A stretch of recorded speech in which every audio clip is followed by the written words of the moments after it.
I work on electrification globally, and the reality is Australia has the easiest path to electrify its economy of probably any economy, and we have the most benefit to gain from it because it will lower our cost of living and lower our cost of energy. So you know that the government has said that gas is a transitional material. I know also that you would be against that. You sat, in fact, on a panel with the boss of the APA Group, Australia's biggest gas pipeline company, just a week or so ago. Just explain how Australia gets gas or fossil fuels out of our economy, out of our energy economy, without necessarily having blackouts or having significant price spikes. You know, gas might have been a transition fuel in the 1990s, but that ship has sailed. Now we can electrify with solar, with batteries, with wind. You know, I do this work internationally. I even have a fusion startup in my office in San Francisco, so there's going to be some nuclear in the mix. I might not recommend it for Australia for cost reasons, but these are the ways we electrify. There's going to be such prolific batteries. For example, I own an electric ute that has a 132 kilowatt hour battery that could power my house for 4 days. This is underappreciated by a lot of people, including our energy regulators, just how many assets like that ute will be out there when we have an all-electric Australia. To emphasise the benefits of it, if I'm powering that ute off my rooftop solar, it's about 2 cents a kilometre to drive it. If it was running on diesel, it would cost me 25 cents a kilometre. So that emphasises Australia's opportunity. If we're not importing foreign oil and we're using our own sunshine to run our cars, we're going to save enormously. Okay, so I get that, and I'm interested in your car in particular, because one question I was going to ask you is about the step change that's needed in technology to be able to bring the storage. It's all very well to have the rooftop solar, it's all very well to have the wind power and the big solar farms, but you've got to be able to store it for the times when there are gaps in those energy sources. So where in the future do you imagine battery technology goes to?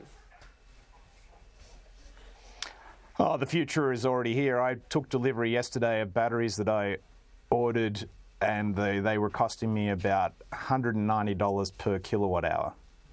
That battery effectively per cycle is going to cost me 4 or 5 cents per kilowatt hour. If I add that to my rooftop solar, that's 24-hour a day, 7-day-a-week electricity at about 10 cents a kilowatt hour.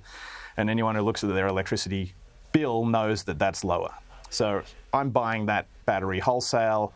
I'm buying it direct from the manufacturer, but those prices will eventually come to the consumer in Australia. You know, 10 years ago, if I told you rooftop solar was going to be really cheap, you would be sceptical. Now everyone in Australia believes it, regardless of their political orientation.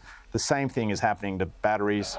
The global industry is going to scale, and the prices are dropping. So it's just going to happen whether we like it or not, and we may as well model our future on where the ball is going, not on where it's been. So there's still a lot of fear stories that the batteries won't arrive, they'll be too expensive, the cars won't go far enough. The next generation of batteries will make the cars go twice as far. Given that they already do 300 or 400 kilometres, that means they'll do 600 or 700 kilometres. That's really competitive, and we should be going to where the ball is and not working out of fear. Because like I said, Australia, we win the most if we make this our national plan. Okay, so because certainly AEMO this week, when they talked about the roadmap, did talk about rooftop solar, and certainly it also indicated that it can already produce around 30% of the electricity that's in our national grid, in the East Coast grid. But the one thing I want to go to you about is the batteries for industry, whether there's significant storage and large enough storage to be able to maintain, you know, an aluminium refining industry, a steel industry in the future, whether these are also battery technology is big enough on a scale large enough to make certain that you can continue to have electricity-heavy industries. Mate, now you're talking my language. You probably don't know that I'm actually a metallurgist, and my first job was working in a steel mill in Newcastle. And actually, one of my mates is running a company called Form Energy. They're actually using iron as a battery and a grid-scale battery to do exactly what you want. You can make a very cheap battery out of iron. It's actually a 100-year-old technology called the Edison cell. And that same company is developing a process that will make green iron from pure electricity at room temperature without any hydrogen, without any gas. And that is the way that we will make steel cheaper in the future rather than more expensive, because they'll be able to run that process, during the periods of the day and the periods of the year when renewables are incredibly cheap, and we'll be able to convert Australian iron ore into iron here domestically. Instead of exporting cheap red dirt, we'll export much higher value-added steel, because Australia has really, like I said, the easiest path in the world, not just to run our utes on cheap sunshine, but because we can produce way more renewables than we need in our domestic economy, we'll be able to export energy-intensive products like steel to the world, and those are the industries for the future. And we shouldn't fear that. We should really embrace that and direct our government policy towards it. See, when I opened this story, I talked about the rewiring of Australia that's needed, the 10,000 kilometres of poles and wires that are required to be able to transmit this renewable energy around the country. What you're sort of talking about, though, is whether the storage is closer to home and closer to industry, whether that is the future, as distinct from trying to go across sensitive farming land that might cause the resistance from rural communities. Right. I think there's a few things to say about this. And one is, I think people should be fairly paid if they're going to have the transmission lines on their property, and that would be a way to change the conversation and incentivise people. I know in Queensland, the Copper String project has good social licence precisely because it's actually including the communities in the economic upside.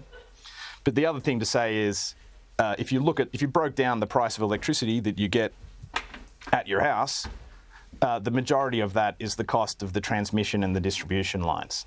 And so if you're designing a lowest cost energy system for Australia, you'd maximise the solar on our roofs. We've got about 35% of our roofs with it now. We could easily go to 80, and those systems will get bigger and bigger because it continues to get cheaper and cheaper.